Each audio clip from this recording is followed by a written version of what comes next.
Well, good afternoon, YouTube. Welcome back once again to Harley Day Rider. Coming to you on the lovely 2011 Harley Electric Glide. And this is the classic model. Boy, these leaves are really changing fast this year. Huh? Look how pretty out there. Really, really pretty day. Well, I was able to ride to work this morning. Believe it or not, I left my house at 6:15 this morning. It was 62 degrees. 62 degrees at 6:15 this morning. That was pretty amazing. I didn't have to wear a cold freeze-out suit. I just jumped on the motorcycle and headed off to work. So we're getting, I guess they're saying, you know, we're getting an Indian summer, so to speak. I don't know. Usually an Indian summer,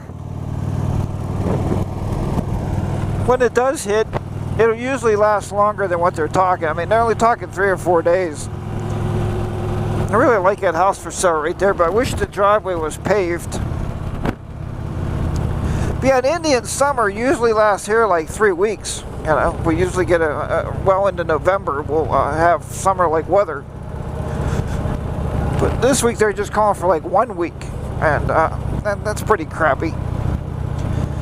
Oh well, it is what it is, but it is lovely, and when you can get out to ride, I suggest to get out and ride. Every time I got to bring my truck to work, I just want to cringe up. It's like, and the reason is it's an 8-cylinder truck, you know.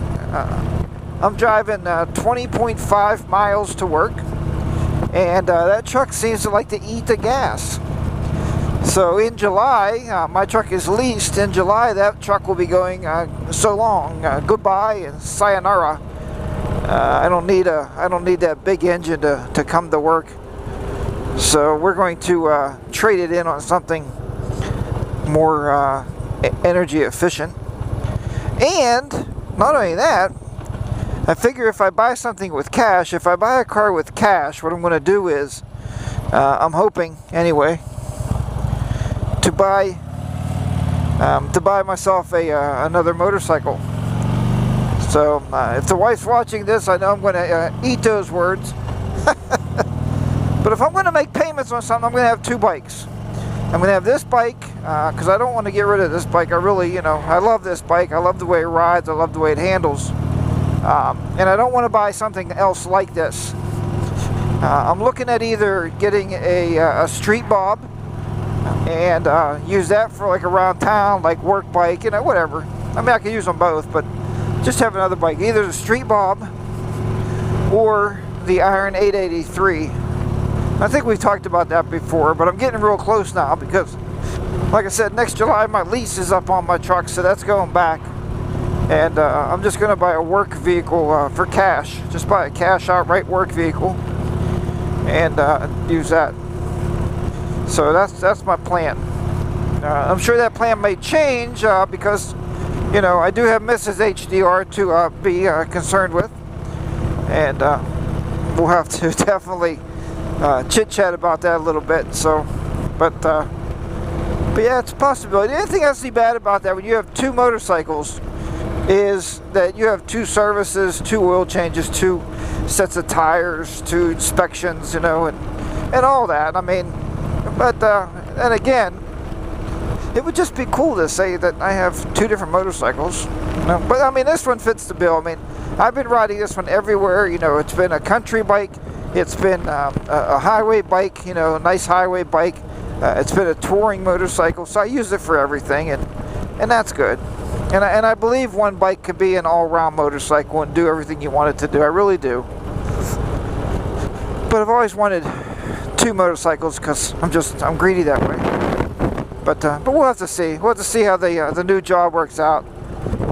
You know, see if I get enough years in there.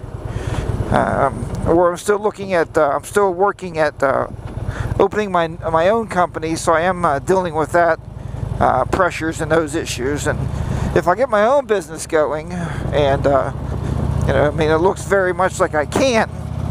What's going to happen is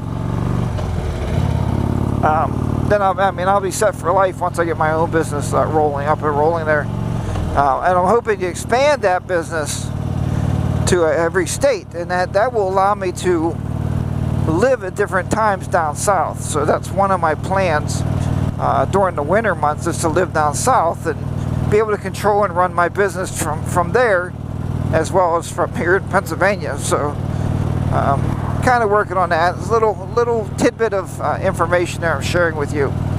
Hey, last thing I want to talk to you about before I get out of here, I don't want this video to be too long, is, and you may have had this happen to you, and I want to hear from you if you have.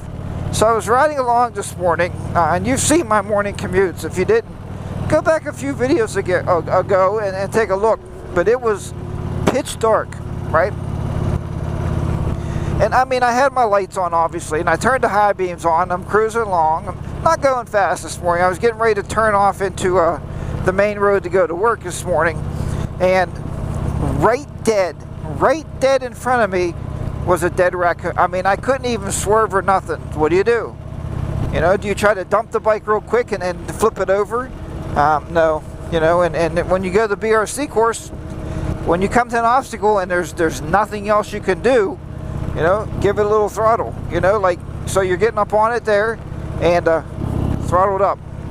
And the reason what you're doing then is you're trying to pick that front end up right away. As soon as you see the obstacle, you know, throttle it up. Fire that throttle up there, you know what I mean? Get that climb. So I was in third gear, so I did get a little lift of the front fork. I didn't pick the wheel off the ground or nothing crazy, but all it does is just get some pressure off that front fork and kind of gets the bike to ride up a little bit over the obstacle. So, so it was, you know, but what got me was, whoo, did it stink. I thought I got it on my pants or something, you know, and it's like, oh man, I'm going to smell like dead animal all day. Holy crap. But it didn't. I guess a little bit I got on the tires.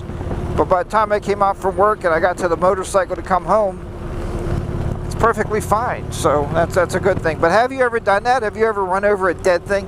And I'm not talking running into a live thing and killing it. Because I know we all talk about deer on the roads.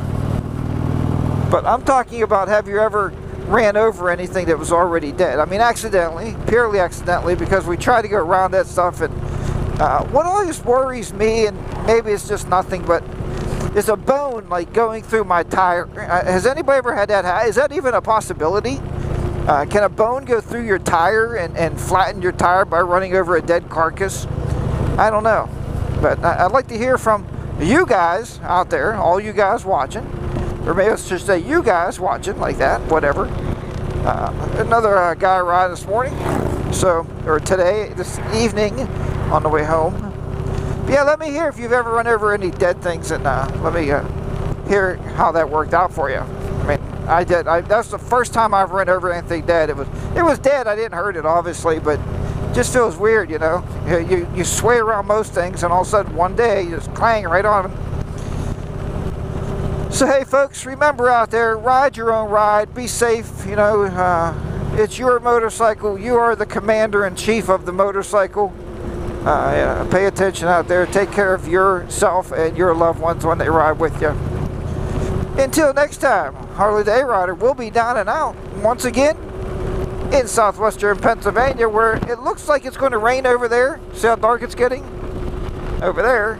But over here, it looks clear as can be. So hopefully those clouds are moving that way. Alright everybody, I'll talk to you next time. Harley the A-Rider. We'll see ya. Bye-bye for now.